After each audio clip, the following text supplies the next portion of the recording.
Kadrinas Katlamaja korsten juba tossab, see tähendab seda, et inimestel on toad soojad. Selle aasta september oli küllalt jahe algus ja alustasime siis 15. septembril kütteperioodi. Kas see, et teil nüüd on see suitsugaaside pesur, tähendab ka natuke odavamat küttehinda või mitte?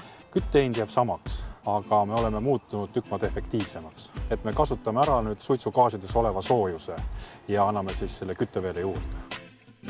Suitsugaaside pesur nüüd siin Kadrina Katlamajas teeb oma tööd. Ma ei saa mitte midagi aru, kuidas ta seda teeb. 2016. aastal paigaldati siis suitsugaaside pesur. Ennem suitsugaasid läksid otse katlast kivikorstnasse. Ja nüüd läbivad nad seaded, kus siis jahutatakse suitsugaas maha ja ta läheb väiksesse metallkorstnasse.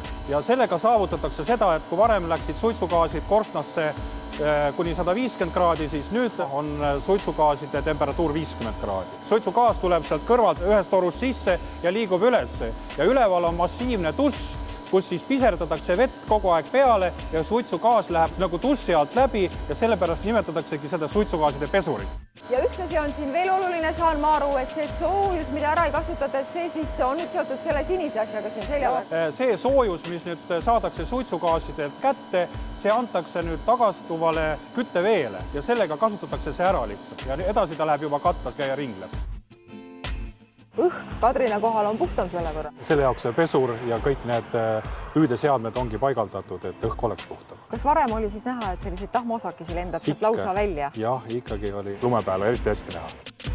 Ma saan aru, et tegelikult inimest praktiliselt siia Katlamaja üldse vaja ei olegi. Siin on skeemid, mis töötavad. Mis me näeme siit?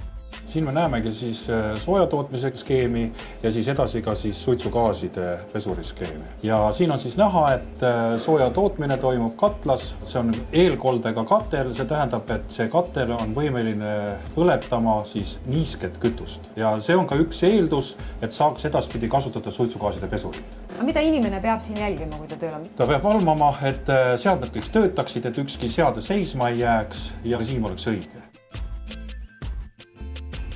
Keskkonnainvesteeringute keskus toetab Kadrina projekti esmalt sellepärast, et paraneks kohalike elanike elukeskkond esmalt puhta õhu näol. Teisalt aitasid need paigaldatavad seadmed efektiivistada sooja tootmist ja parandada ka keskkonnahoidu. Oluliseks faktoriks oli veel see, et Kadrina soojus on eelnevalt juba töid teinud selle nimel, et asi efektiivsemaks saab. Et hetkel on töös puiduhakkekatel ja osaliselt on ka KIK-i toega renoveeritud soojatrass. Seega efektiivne ja keskkonnasõbralik tootmine on kindlasti kasulik nii keskkonnale kui ka kohalikele inimesele.